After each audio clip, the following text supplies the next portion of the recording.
Hi, friends. Welcome back to our podcast, Unshaken, where we talk about real life, real struggles, and how to walk through them with unshaken confidence. Today, we are going to be talking about the topic of social media and self worth and how doom scrolling can actually be really harmful to both you and me. So, let's dive in.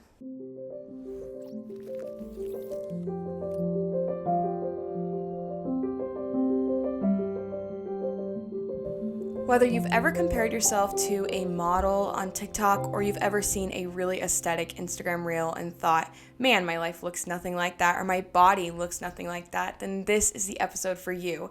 And I'm not just speaking to you, this has directly affected my life as well.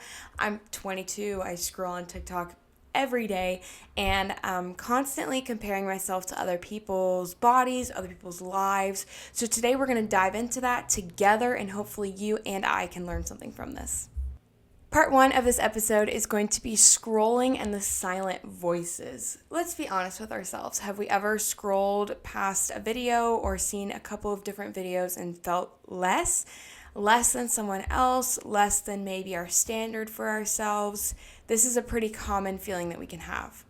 We don't always realize it, but we think to ourselves, why don't I look like that? Their relationship seems perfect, mine doesn't. What's wrong with my relationship? They're doing so much, I must be behind. We have to constantly remind ourselves that social media is simply a highlight reel. People are posting the best and greatest parts of their day /week /month /year.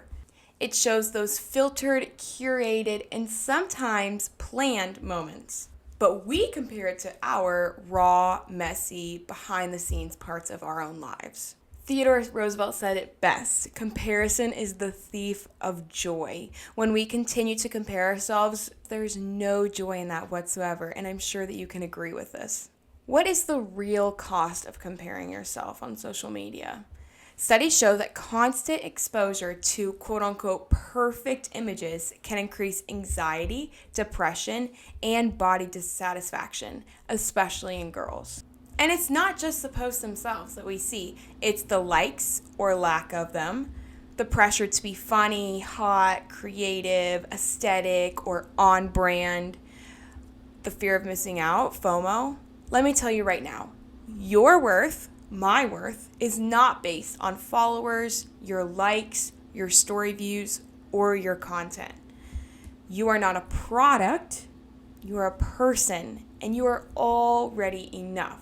You're already enough. Whether you own a social media account or not, you are already enough. Here's a quick challenge for all of us. This week, try muting or unfollowing 3 accounts that make you feel like you're not good enough. Maybe you follow that model, and every time you see his or her post, you're constantly comparing your body to it. Maybe you just need to unfollow or mute their stories, whatever that looks like for you. Or maybe there's an influencer that you feel like is constantly traveling to the other side of the world and having these amazing vacations when you're stuck at your 9 to 5 every day. Maybe unfollow them. We have to consistently ask ourselves if this person on social media brings us joy or not, and if it's even benefiting any part of our life. Sure, it's fun to see what other people are up to or to see other people's workout routines, but if ultimately it ends in us comparing ourselves to them, then it's probably best if we don't follow them in the first place. I remember one time in specific, I was just scrolling on my Instagram feed, and sure enough, there's this beautiful creator who I used to follow, and she was wearing a very revealing outfit, and her body is gorgeous. But I remember my dad was walking behind me, behind the couch to the kitchen, and it just caught his eye, and he asked the question, what is the purpose of you following this creator? And ever since that day, which was years ago, I consistently ask myself that. What is the purpose behind following this person or creator or influencer? Are they benefiting my life? Now, you might be with me when you find those cleaning videos that are so relaxing and just tickle that part of your brain when they're like cleaning out their fridge or they're cleaning their oven. I don't know.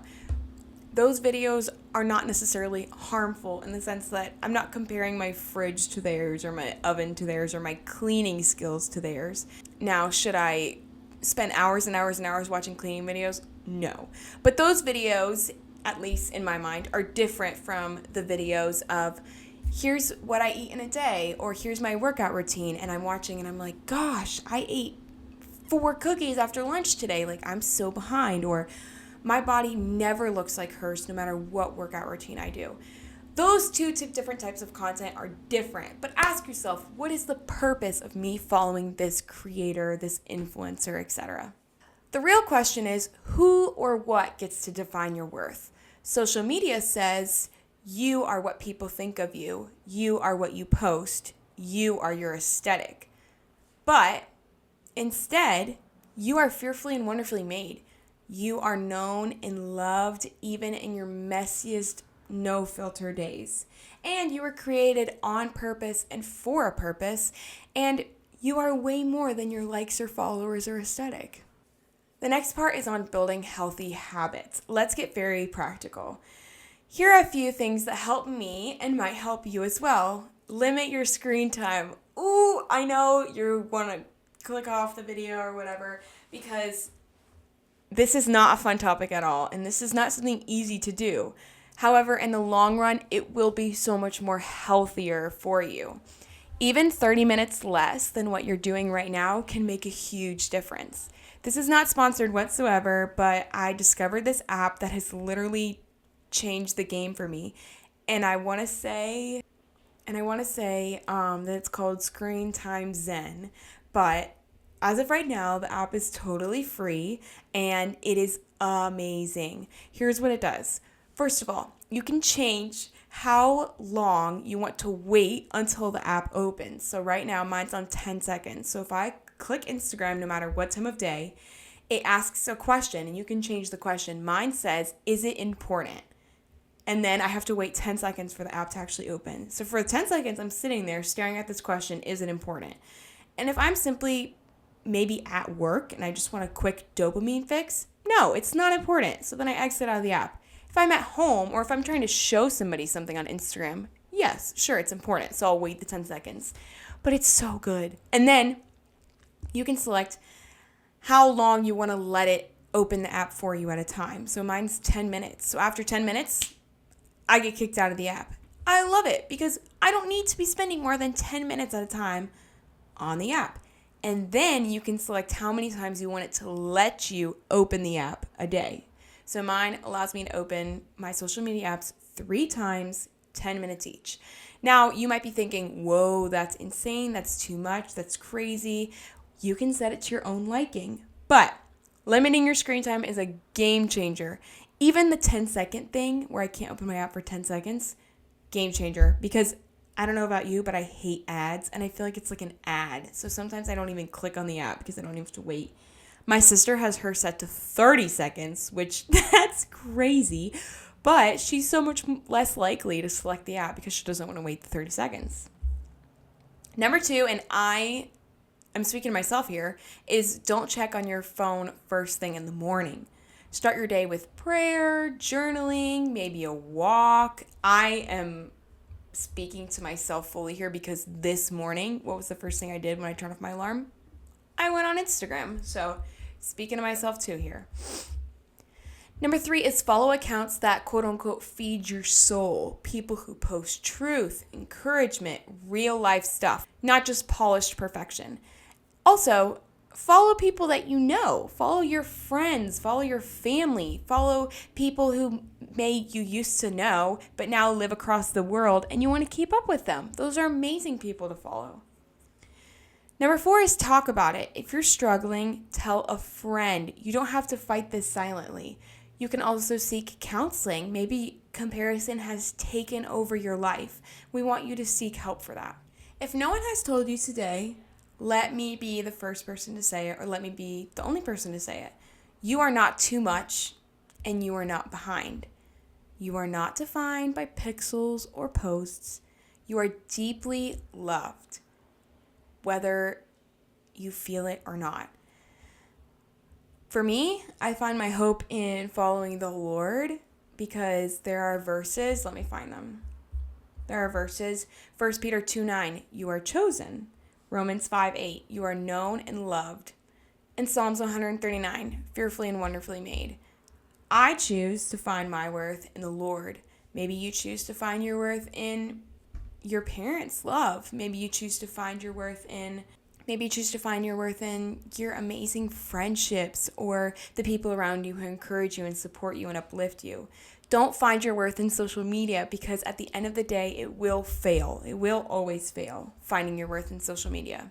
Let's be the people who use social media. Let's not let it use us. Let's build confidence that is not shaken by a scroll.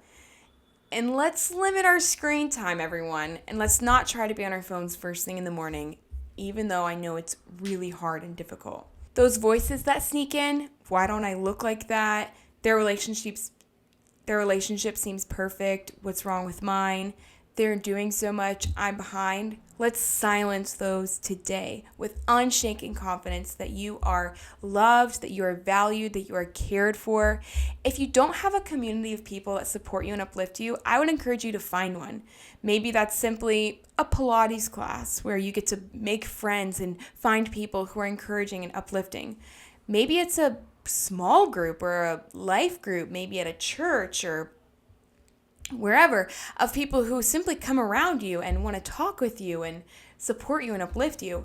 I would say to find a community of people. Maybe it's a pottery class, a painting class, a sport. I don't know, some kind of sports club, sports league where you're able to jump in and meet people. Maybe you meet someone in the same stage of life as you that you're able to walk with, whatever. That is amazing. Those people are so much more your community than the people who you follow online. You may feel like you know them one-on-one, but truthfully, they don't know the behind the scenes of you. They don't know the deepest, most raw parts of you that people can know about and support you and uplift you. Thanks so much for hanging out with me today on Unshaken. I know this topic is hard. I know this subject can be tough to deal with and tough to talk about, but know that you are not alone in this. Know that you are not alone in comparing yourself, and know that you don't need to suffer silently and that you can speak up about it. But if this encouraged you at all today, or if maybe you know someone who's dealing with the same struggles, send this to them, whether you're seeing a clip on TikTok, whether you're seeing and on YouTube, send it to someone and encourage them as well. But I hope you tune in for another episode soon, and I will see you guys next time. Bye.